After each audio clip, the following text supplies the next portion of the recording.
What's up, everybody, and welcome to another episode of Ladies Who Bronché, the podcast where we have all of the conversations they say you shouldn't have at the dinner table, but at the brunch table, baby, anything goes. And this week, I am super thrilled to bring this guest into the fold. I feel like there was a moment in time in the 2010s where, I was building a meeting community online. And I didn't realize, one, the proximity I actually had to these people who, for me, I was like, oh, they're in the internet. They can be and exist anywhere. But the more you follow people, see the work, and then you start to see parallels of who you know and they know, community starts to reduce. And this person was somebody who I was like, oh shit, like we are actually much more close than we are apart in ways that Instagram is not revealing. Fast forward all the way to just this year. I'm here in Denver, Colorado, and I watched this show, really dope. It's the end of the show and I'm coming out and I'm like, yo, I know the back of that head.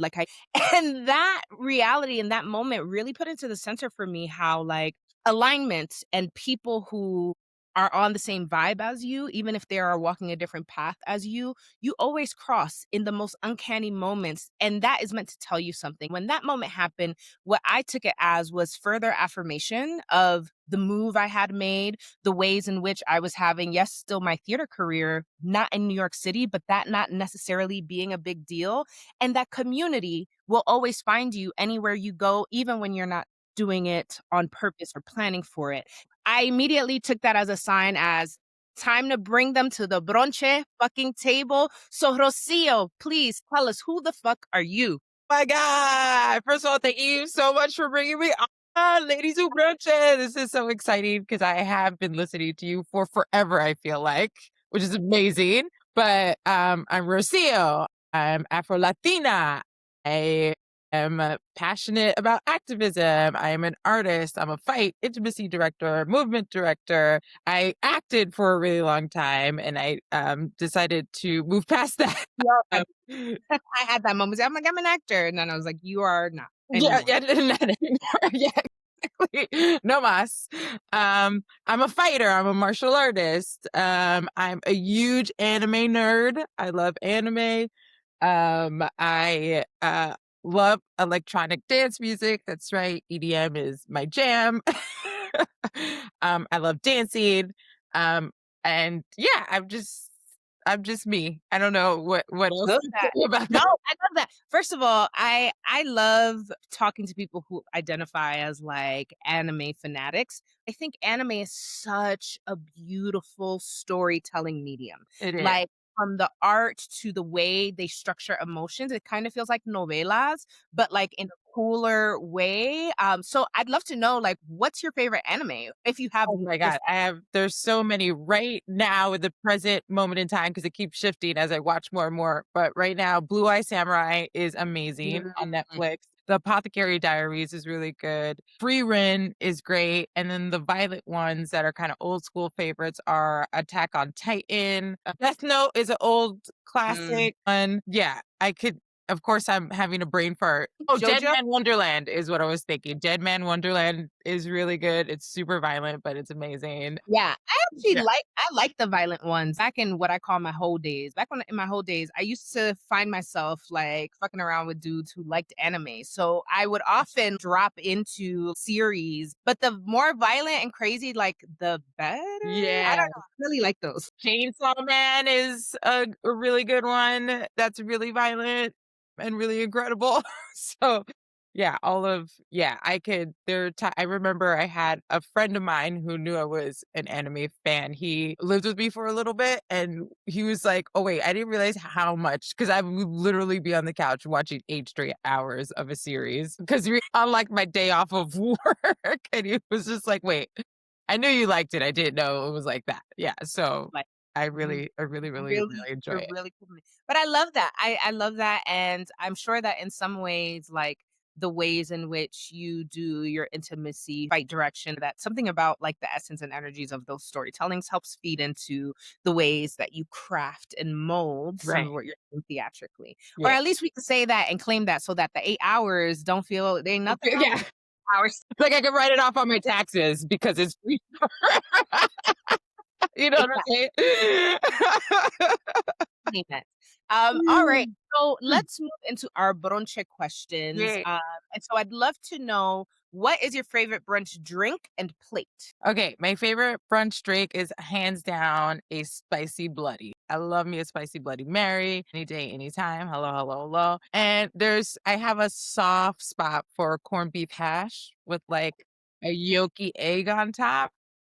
Yeah, Hmm. and the ghettoer the better, like with spam or something, you know what I'm saying? It's just like nostalgic at that point, you know what I'm saying? It's like reminds me of being broke and eating spam, but Yeah. there's something beautiful about it, you know? Like, so You know what's funny? It's so funny you say that because I had gone pescatarian for a little bit. Now I'm back pesca and poultry.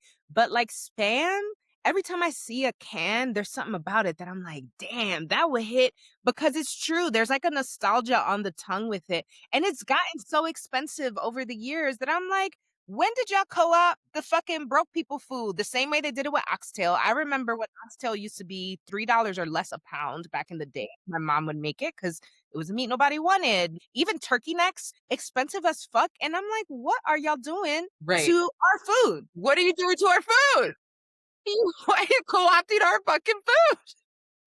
Like let us have something. Let Yeah, us, we still, you know what I mean? We still yeah, need some cheap eats. yeah, That's all I gotta ex- yeah. 100%. And so I vibe with that. And somewhere in the world, there are definitely restaurants that have upscale versions of these things Me that are too. charging people the same way they did with fucking avocado toast. So Exactly.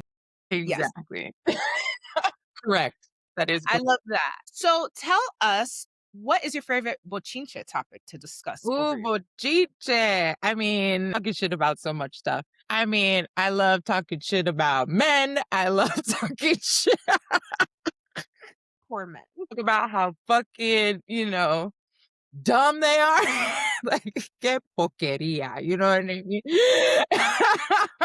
But, sometimes it's like you do not choose what you are attracted to. You really don't. You don't. You really No, don't. you don't. Because I've been with some ain't shit men where I'm like, and I'm not turning to a completely different gender. Right. Why? My Like, what pussy's is not responding. happening? That's why my pussy's not. Right. And I am queer, but I feel like, why does my body choose to still Mhm. want this thing that I mean, one could argue it's like spam. Spam is really no good for you. but is delicious? Yeah, tell me about the Right, there's taste. something about it, that fried pear on the pan with that oil, y'all, like, once in a while, you just got a craving that you must fulfill. Absolutely. Most men serve their purpose. Right, right, correct. But yeah, I love that. So is there any other like thing that you're talking about at the table? At the ta I mean, when I'm with certain family members and it's appropriate, we do talk about politics, of course. I mean, as a New Yorker, and growing up with an activist mom, I mean, Mm. that's something we continuously, talk about. Yeah, I mean, I do love it. I just had a friend here this week visiting, and every other conversation was basically like a sociology conversation, and just like talking about people and politics and why things work the way they work and how can they be different. You know what I mean? And just, people are fascinating. We're fucking fascinating and insane and loving and hating and Yeah. I think the complexity of the state of politics because of the complexity of the state of human nature, I think the tools we have at our disposal, the way that has both helped and hindered the way that we are connected to self and like literally human flesh and vessel, the amount of time we spend doom scrolling or like digesting content at such a high clip that like never before have we had so much access, I think right. really does change the way people are even experiencing politics and what they're paying attention to. And yeah, so I 100%, I think that that's always going to find its way to a table. I certainly am always talking about some politics without trying. without Yeah, trying. Some right. you're trying to talk about having a regular day and going about your day, but then there's all of this shit that's wrong with our system that somehow is part of the story. And so you could sometimes you go down the rabbit hole of like, and this is why all of this is fucked up because our system is fucked up. Anyway, Correct, yeah. correct. Yes. So I would love to hear a little bit about what it was like to going out to eat when you were growing up. When I was growing up, going out to eat was like an adventure because it was a treat. Because we did go out to eat often. Once my mom was a single mom, it was definitely a very special occasion to go out to eat, and it was always really, really, really, really exciting. Even just going to McDonald's, I was like, "Yo, like, what am I gonna get?" You know what I mean? Happy Meals were my jam back in the day. It was very, very, very, very satisfying. So, yeah, it just felt really special, because we did do it very often. But I think culturally, I don't know if it's naturally as I've gotten older, it's funny now because I cook like crazy, but there was a really small period of my life, probably because I was living in New York and hustling. I was eating out almost every meal that it wasn't, it just like kind of took away the Mhm. Mhm. the magic of Yeah. going out to eat. But yeah, that's how it was for me when I was younger. It felt really special. And it like and I feel like a lot of my family, like my cousins were there, my aunt and uncle, my tia and my Theo were there, and just felt like a huge family affair and an adventure and really, really, really, really special. Yeah, I love that. I think that that's the best part about, what it was like going out to eat back in when we were younger because it really was about gathering, right? Like, yes, good food, but like the element of gathering was so at the center of it. I think we're in a culture now where like there are restaurants that pop up literally to be Instagrammable because when you get there, the quality of the food is not that great. And it's interesting how like that has become the culture is like sometimes people like to go out to eat to then show the internet that they went to said place to eat Right, when it used to be about, "No, well, we're here and we're here together and we're spending time and we're catching up," and it's about community, not just showing. So it's interesting to me how that has been lost so much. And listen, there ain't nothing wrong with taking a picture of your plate and doing stuff like I ain't a hater. You know what I mean? Like I'm not a hater at all. I think it's cool. I love that people do reviews. Like it's just interesting how the market of restaurants has shifted in a way where you're seeing certain things that are coming up specifically to cater to that audience of social media versus like I'm a mom and pop shop. Like I might not look as bougie as you want, but this plate, I think about the Dominican spots in New York, like this plate of food is about to be fucking banging and it's not going to break the bank, but you're going to right, eat in abundance. And I really miss that element of going out to eat and feeling like that. Nowadays, to eat that abundantly or to have that kind of experience, sometimes you really do have to break the bank. right, correct. And like you said, sometimes you break the bank and the food isn't even that good. And it's like, what did I just spend my Yeah. money on? Yeah. I could have got a can of spam at home. Yeah. Okay. A whole habichuela or whatever the fuck that I could whip up and I would have had a better meal. Right. Correct. That is Absolutely. correct. Absolutely. So let's move into our cheer section where we shout out dope people doing dope shit. And I think in honor of the work that you do, and as a theater person myself, I do want to shout out fight intimacy and movement directors because y'all really are the backbone of the safety that Right, happens in that space, but also bringing elements of action in a way that I think like movies get all these bells and whistles that theater has to bring to life in a different way. But I love watching you all work with actors. So when we were doing Vamonos at Intar in 2023, I had a coordinator come in and watching them navigate my actors and how allowing security and how the body was going to move to open up and expand the way that actors felt confident and really taking on particular scenes was like incredible to watch. It was my first time like working with a director and seeing them do their work in that way. Like Theo Dave, who's a fight director that Intar has worked with all Da the time. Dave David, Asfallo. right? So like David Yeah, I love Archuleta, Dave. I yeah, part of the Fight House. It was, yeah, we met, I think I wanna say 2017 when I Mhm. joined the Fight House, and I've been working with him ever since. Dave Actually, I credit him for shifting my career. Wow. Yeah, Wow. he's great. He's incredible.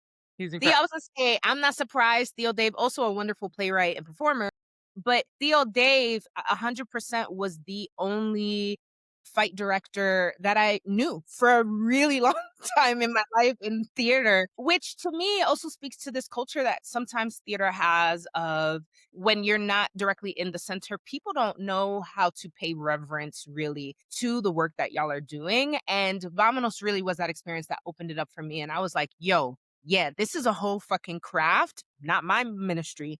Definitely, definitely something that is helpful. And actors, sometimes they have the ego of, oh, I can do it, or oh, I can figure it out on my own. But when actors give themselves the surrender to really listen and follow that choreography that you all put together, like it is just so helpful and it helps the story bloom in ways just as much as sound, just as much as the set, like just as much as the words. Just wanted to shout out and as a playwright, sort of say, I see y'all. I honor the fucking work and I encourage people who are into theater and everybody thinks they need to be the Hollywood actor or whatever. If you want to be in the craft, there's so many avenues, and you might be into martial arts and other things, and you're not thinking, hey, maybe I can put this practice into theater or, even for film and television and being a coordinator. So I'd love for you to share even a little bit about like that route and what that looks like. Cause people know how to say, oh, I'm going to audition and be an actor, or I'm going to pick up a laptop and write a play. How do you even get to this stage in this work? I mean, there's so many ways. There's so many ways. But my personal journey was through acting. As an actor, I was also a martial artist and just a mover all throughout high school and college. So when I ended up going to an acting conservatory, stage combat was a requirement. I was really good at it. So I had a mentor, of school. Shout out to Carrie Brewer, who was like, you can make money doing this. Like, so I got to follow her around and assist her for quite some time. And then it just like snowballed that I met more bigger fight directors. I kept training. There were different organizations. And, back, and this is like 2008, 9, there was a time in New York where there was a bunch of companies teaching stage combat that has dwindled a lot. Mm, Unfortunately, now there's like 2 or 3 mm, maybe things, but a lot of universities and colleges with BFA programs offer it. But so I feel really lucky that this woman encouraged me and to be like, "Hey, this is a way you could do theater and make money on the side." It was supposed to be like a side hustle on top of acting. And then I just got more and more and more and more into it and just kept doing it, kept training with different people, different companies, following people, asking people if I could assist them just to learn from like sort of the older generation. And um, as I was getting my footing, and the same thing happened with intimacy, just like it was just like a happy accident that I worked with an intimacy director and I ended up knowing one of the like OG founders of, mm. a company that sort of spread intimacy, intimacy work like internationally. Like she hooked me up with a mentor, and it was like initially I was like, oh, I just want to be a better fight director. And then I Mm. ended up getting certified in intimacy. Actually, it just was like a natural progression. And the more and more work I got as a fight and intimacy person, again, with joining the Fight House and working with Dave and getting my network expanded like such a great amount because of Dave. And he's an excellent fight director and storyteller.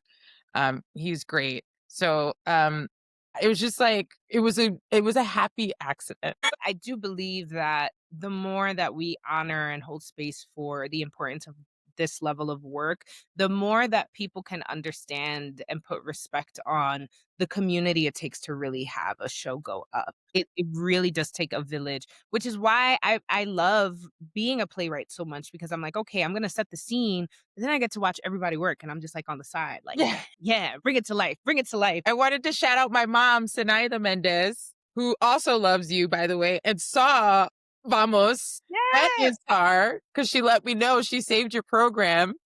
And I was like, Julissa! And I hadn't seen you in person yet, but I like knew who you were and, again, internet, following each other, all the things. So, like, that was another connection that we had was my mom is also a big fan of yours. So, as Yeah, a I love that. I love that she came to see the show. I'm gonna shout out my mom, Sarayda Mendez, one more time because she wrote a book called Amazing. Amor y Desamor. And it's about her activism journey. And, my mom inspires me also every day. So I would love to shout her out because she's amazing and I'm really proud of her. And she's going on a book tour in Dominican Republic. I think tomorrow I need to call her, make sure everything's going well. So I just want to shout her out and just continue what you said about the other movement people out there. We are in the shadows. We're like last on the call list, Mhm. but I think our work is, you know, it's super, super valuable and it's nice to be recognized.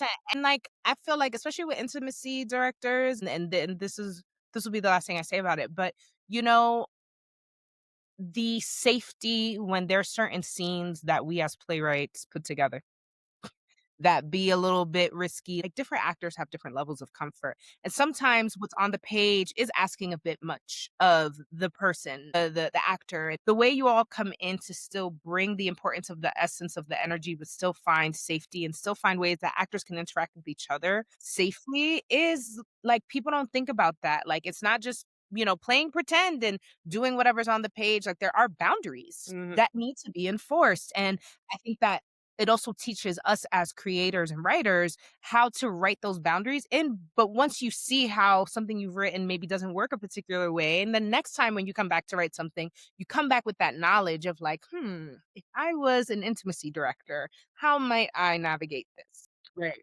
So Yeah. yeah, you guys are doing like work that goes beyond just the choreography. I think you're holding emotional space for people in their comforts and discomforts in a really powerful way. Yeah. Thank you. Yeah.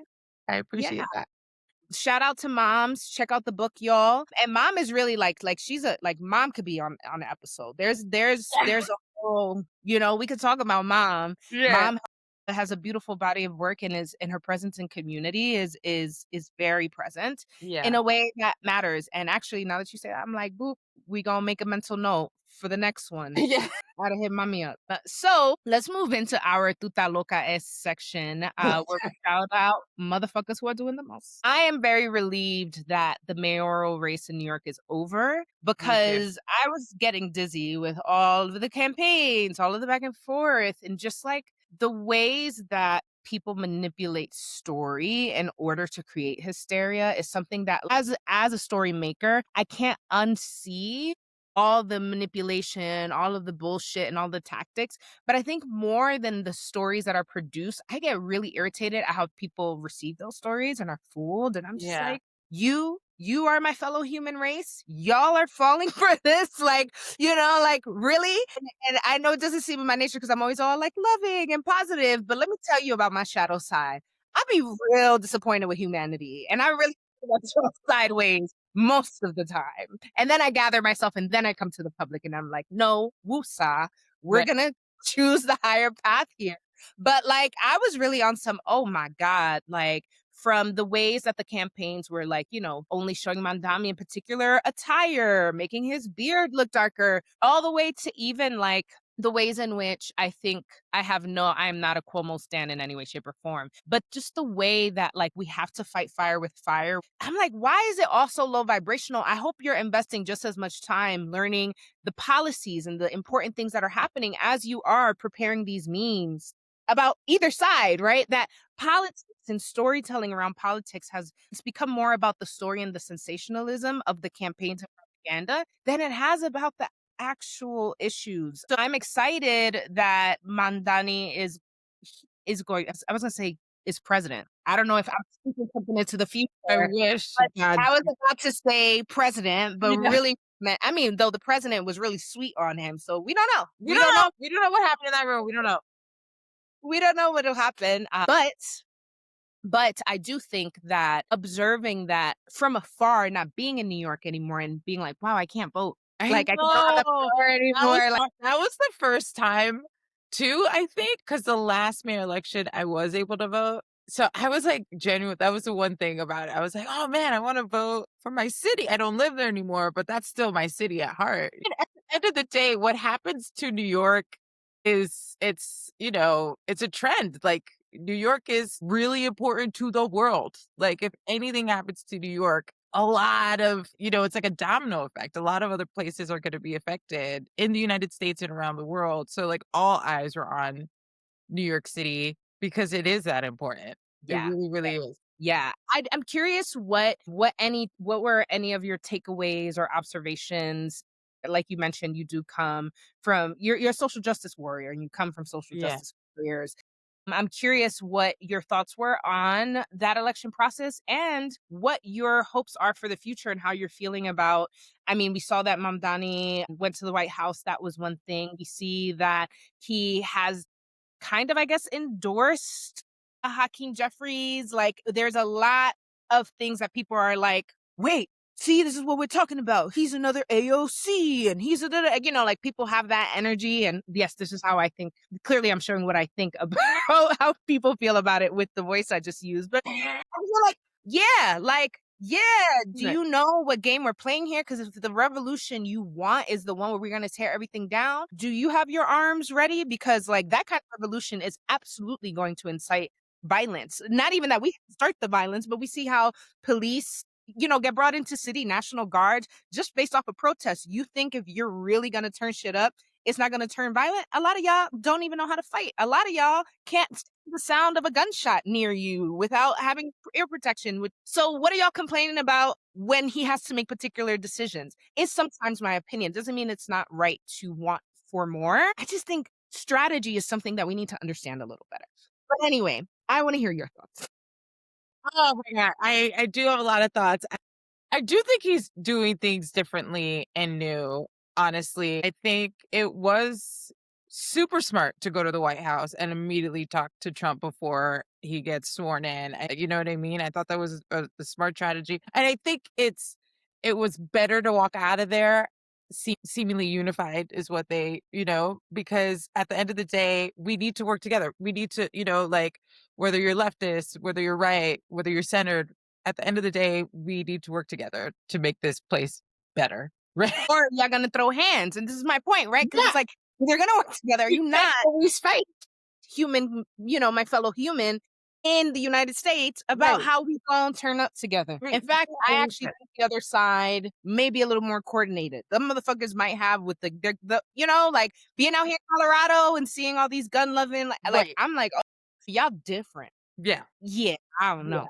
Yeah. I guess we're gonna have to work What together. was cool about watching New York, though, in this process was how fucking obvious Cuomo was a douchebag. Like, Mhm. it just he was just doing all these things, thinking it was making him look better, and it just made him look worse and worse and worse. Like, getting the endorsement from Eric Adams, I was like, that's the stupidest fucking thing you could do. Nobody likes him right now because he's a fucking asshole and he gave up, like Esa he got vergüenza, brought out, esa you know? vergüenza.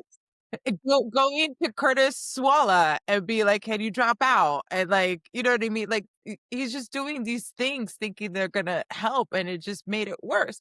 And then Curtis Swalla, he is the worst. He is like, who? Why? He's somebody's uncle. He is a uncle down, down, down. Like, why does he keep running? They need to put him as, like, commissioner or something of the parades, though, Right, because the way he was checking everybody on the parade shit, I'm like, "You know what? Give Theo something to do." right. Give Theo something to do. Give Theo something to do, and like an Mhm. easy task. So he could shut the fuck up in the back. You know what I'm saying? Just give him a task. But it was the pure entertainment value in those debates with him in it was Yeah. mind blowing. Gold. It was gold. I was like, I will watch this all day. It's hilarious. He's like, what? I'm in the back of the cab and got shot 5 times, so I don't get in taxis. I'm like, rewind.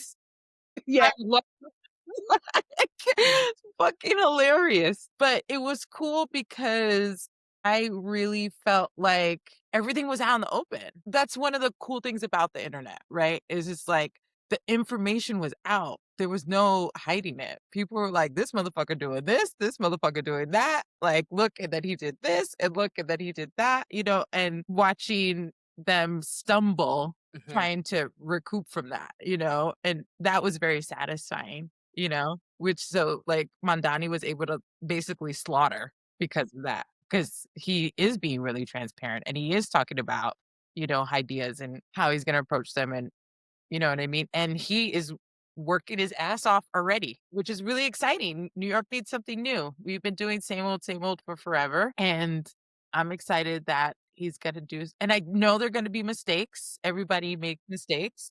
You know what I mean? But I think what's fun about having a younger, activated person who I genuinely do believe is looking out for New Yorkers. I think that if he sees something's going wrong, he'll be like, all right, moving on. What are we going to do next to make it better?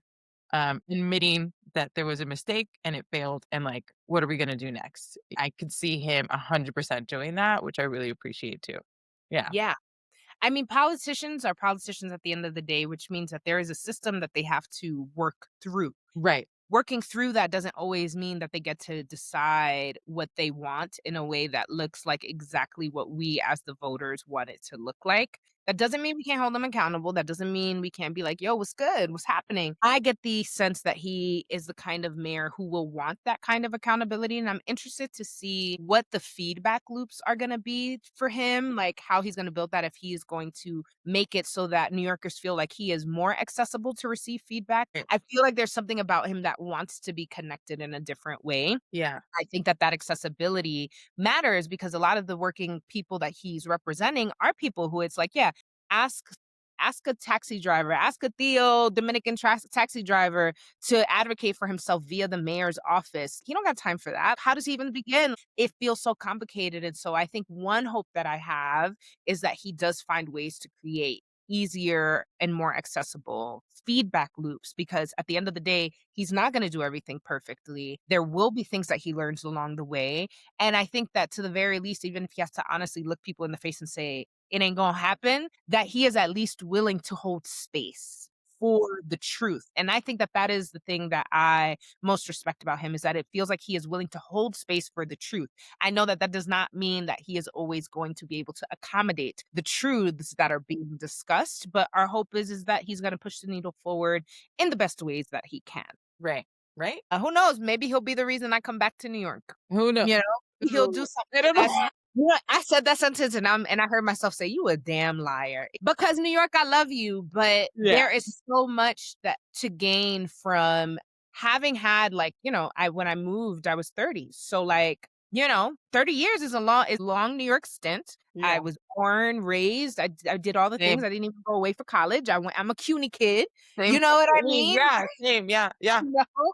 So, like, I really got the New York feel, and New York has been changing and will continue to change into something that is different. Maybe it is not aligned for me to live there, which moves us into our plate of the day, which is finding home around the world, anywhere we go. I would walk up Pelham Parkway. This was during COVID. I was like, this Pelham Parkway walk is not enough fucking nature for me. Right. Like, it's not. Like, I need to be engulfed. Like, even Central Park is, like, overcrowded at times. I'm like, "This is not enough," and I kept needing more nature and outdoors. So, naturally, I came to Colorado because I had a friend who lived out here years ago, and I had visited about 7 times before I moved here. So, I had a familiarity of the energy that I felt when I was here. It's not crazy diverse. There's not a single Dominican restaurant in the state. Like, there are a lot of things that I'm like, "Wow, this is not happening in Denver." But the trade-offs for me have been incredibly rewarding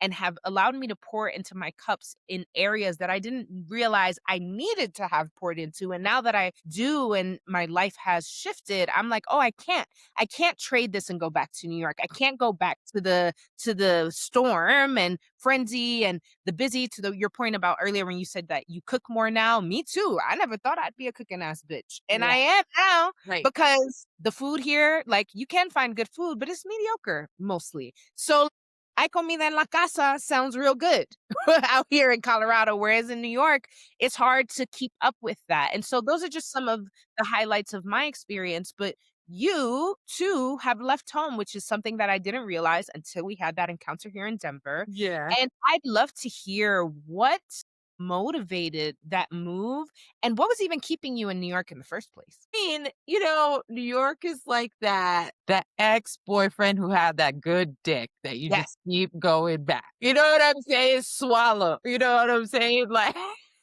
it really is. And you go and you're just like, I know this is bad, but I just want a little bit, just one more time. Mhm.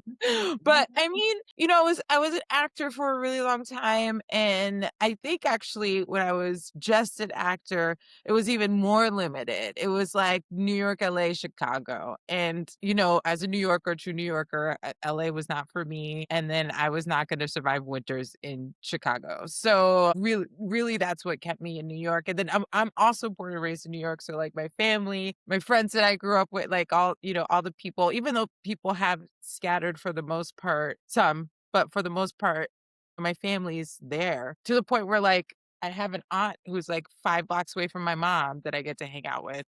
My cousin who I'm really close to is in Washington Heights. Like it just is like so easy. But what's funny about that is when I was in New York, I was hustling so hard that I was alone all the time. I actually never saw my family and like rarely saw my friends because I was just working all the fucking time.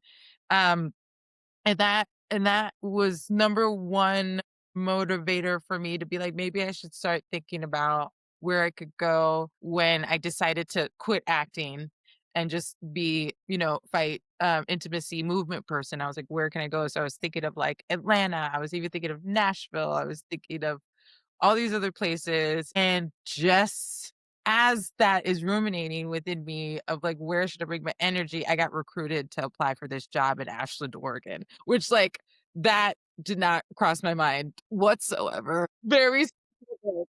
Somehow, Yes. Julissa, somehow the biggest regional theater that runs year round is in Southern Oregon. How this happened, I don't fucking know. But next season is their first season. I got recruited. I applied for the job.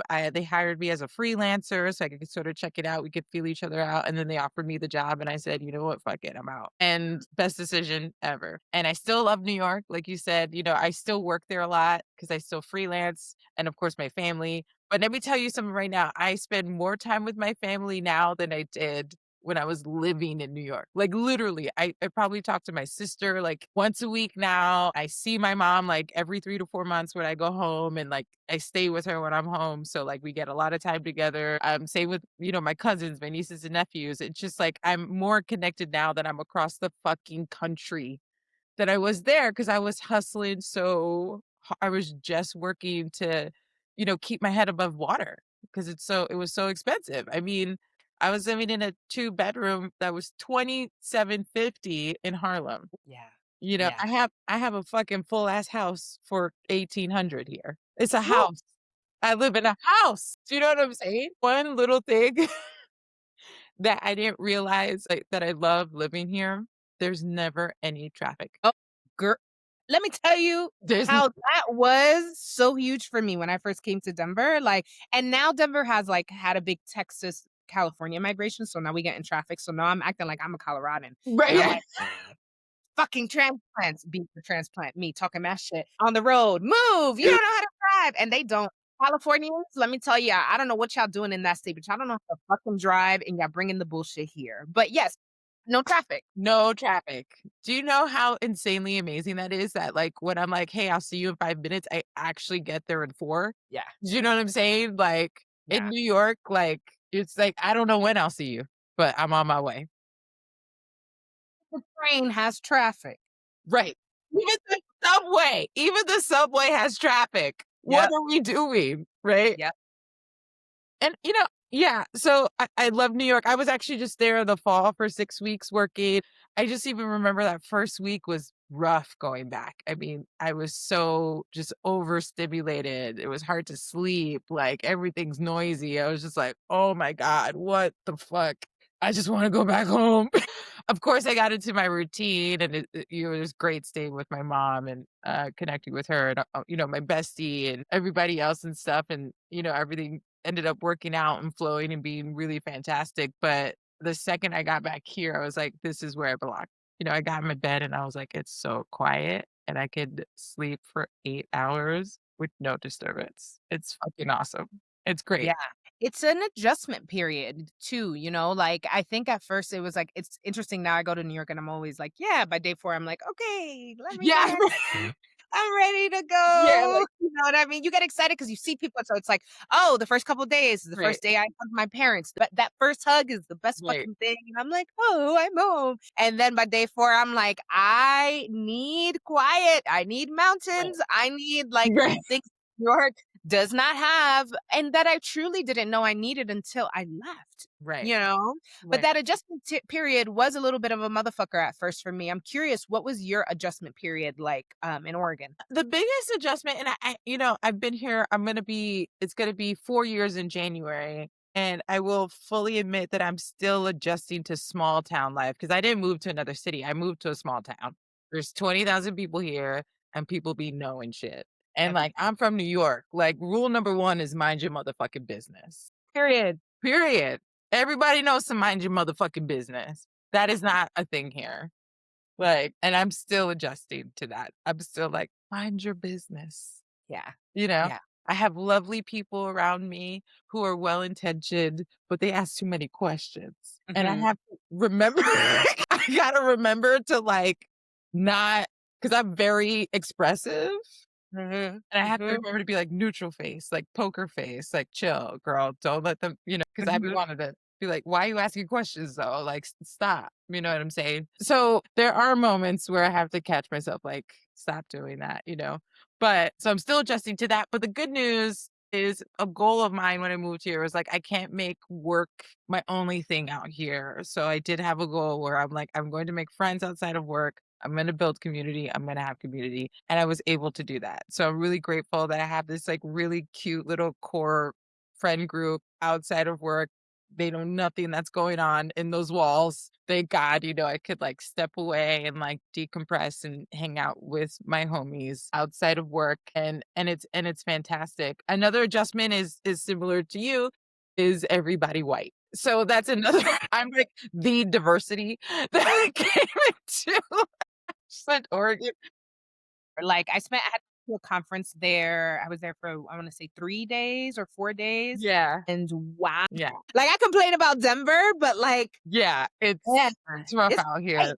You It's, are. like, really white, like, it's white. Yeah, so that's a bit of an adjustment too.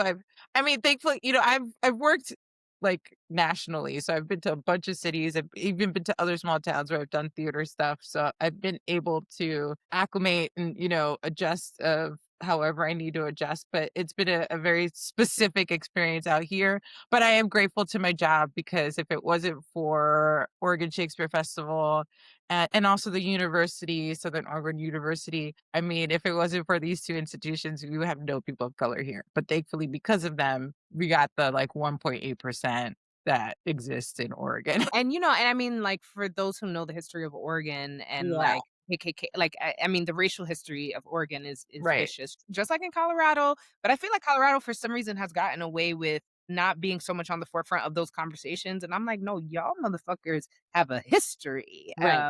Yeah, from KKK down to what happened to indigenous people here. Like, this is a lot of shit, and this might predate your time at Oregon Shakespeare Festival, but there was a lot of tension in the town when Nataki Garrett was leading the right, space. Because right, that's when I came and we had a bodyguard. Like, right, it was her bodyguard, but he was watching all of us because right, there was yelling and there was a lot of like tension that was there. And maybe that tension has passed. I'm not claiming that that is still the case in the space, but having had that as my experience there, the first thing I thought, and I had a friend who worked at that theater at the time, and I was just like, how are you living here? They eventually left, but they too found the pockets of what they loved about being there. right, Like, it's a cute town, loved the show I saw. Like, it's like the theater, I was like, this theater, these four walls, this is excellent. What's happening outside of here felt very interesting, is what I'm gonna say. 'Cause it wasn't even bad. It was just an energy thing where I felt like we were not even celebrities, because it's not like we were celebrated, but everybody knew we were in town. It didn't matter if they were related to the theater or not. Somehow they knew that there were some visitors because it was all Black women. Right. It was like this group of black Right. women. Right. It was just like, and we went to a winery that was a beautiful winery, had a really luxurious experience. But being there, it was kind of like, yep, we look like the special occasion. We are sticking out because ain't nobody else in here looks like us, not even a little bit. Not even a little bit. Not even un poquito. No. Yeah. Like, not Oh, no no. mixed race. Like it wasn't even like no, like here in Denver, there's a lot like obviously there is black communities of all folks. But there are a lot of mixed race communities because yeah, Denver is 76% white. But I'm curious, I don't know that you know the stat, but like I'm sure that where you're at is higher than 76% white. Yeah, no, like, literally in the whole state, there's only 1.8 Black people in the state. In the whole state of Oregon. Oh, I Well, I had this joke when I first moved here, like, 1.9. Yeah, you could Google it. Yeah, it's 1.8%. Denver is 4.8. I almost wanna, like, Look it up Google real quick. it, you know, but and I think the reason why we do it, right? Like, yes, race isn't everything and da da da, but, like, the cultural yeah, 4% to 4.3% total here in Colorado, right? So I was being generous by point 0.3. But, like Right. but also I wonder, like, they don't count necessarily Afro-Latinos, like, Afro-Latina That's true. culture That's true. here in Colorado Right. feels non-existent. Are Yeah. there Afro-Latinos here? No, there's 1,000. a lot of typical, like, like, kind of, like, Mexican, El Salvador, like, Central American here. Like, even when I was out in California, it was like, if I met a Puerto Rican, I almost fainted. I was like, "What?" You know? Like, it's like, "No way. What are you doing over here?" You know? Mhm. Mm. So, yeah, yeah, yeah. And that's an interesting conversation to have with people too, because, like, I so rep being Black and Latina. Like, I'm like, African ancestry, but also represent and appreciate my, roots from Dominican Republic and Puerto Rico, of course, for my family, and that's very confusing for people here. It's, like, very confusing. They're just like, "Wait a second, wait, like, you can't be both. This does exist." Really? It's like, "Oh, you gotta pick." I went to a networking event out here just 'cause I have not had the opportunity to really build community out here. It's something I'm still working on. Mhm. But I've tried. I go to little events and stuff, went to this like, "Oh, Latinas networking, blah, blah, blah," and I was like, "Okay, great. Let's do it." I show up, like, it was a head turn. I was the only Black person in the room. Yeah. And they seemed confused, so I do what I do, which is, like, a newer code switch that I realized about myself because in New York, I never had to do it, which was turning up my Latina. Like Right. "Yeah, who are you?" Julissa Contreras, which I Yeah, always right. introduce myself that way, even in English, but I really wanted to make sure that they heard I'm saying this in Espanol. Yes. We are not from the same countries, but, like, we are here in common ground. I'm not trying to infiltrate your space. And it was just interesting, like, even down to being the only one with my hair texture even, right? I won't say I was the only one with curls because there were other girls with other curls, but, not these. It's just so interesting to see, but also how that lack of exposure to Caribbean Latinos, I'll say, they don't know how to be co-Latinos with Right. Caribbean folks Right. from my experience here so far. I'm not saying that is true for the whole state of Colorado and every Yes. Latina person in Colorado, Of course. but, like, so far, it's so fucking weird, and one time I was at a restaurant and I asked the girl, "What size are the empanadas?" But she started explaining to me what an empanada was, and I was like, "Oh, that's interesting." And he's like, "Yeah." She was like, "Yeah, this is an empanada and blah, blah, blah, blah. They're very good if you wanna try one." And in my head, I'm like, she's telling a Latina what a empanada Right. is. She don't think I'm Latina. She didn't hear me when I said empanada. I should have said pastelito and Mm. confused her ass. Right. He would have been like, "Give me the pastelito." "I'm sorry, that's not on the menu." Actually, a pastelito is Right, exactly. but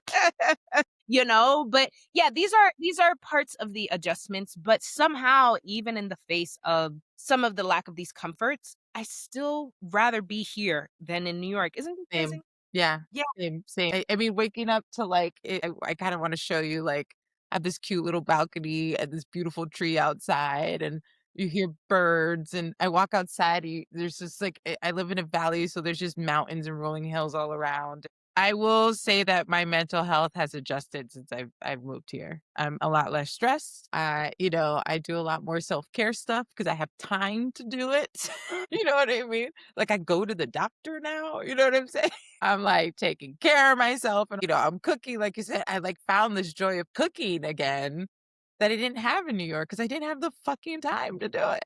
It's really fantastic, and at the end of the day, I'm in New York all the time. I mean, every 2 to 3 months, I'm back there, whether it's for work or family or something, so, like, I still get my fill, and the first thing I do when I get off the plane, immediately go to El Malecón in the Upper West Side and get some Dominican food to get my fill.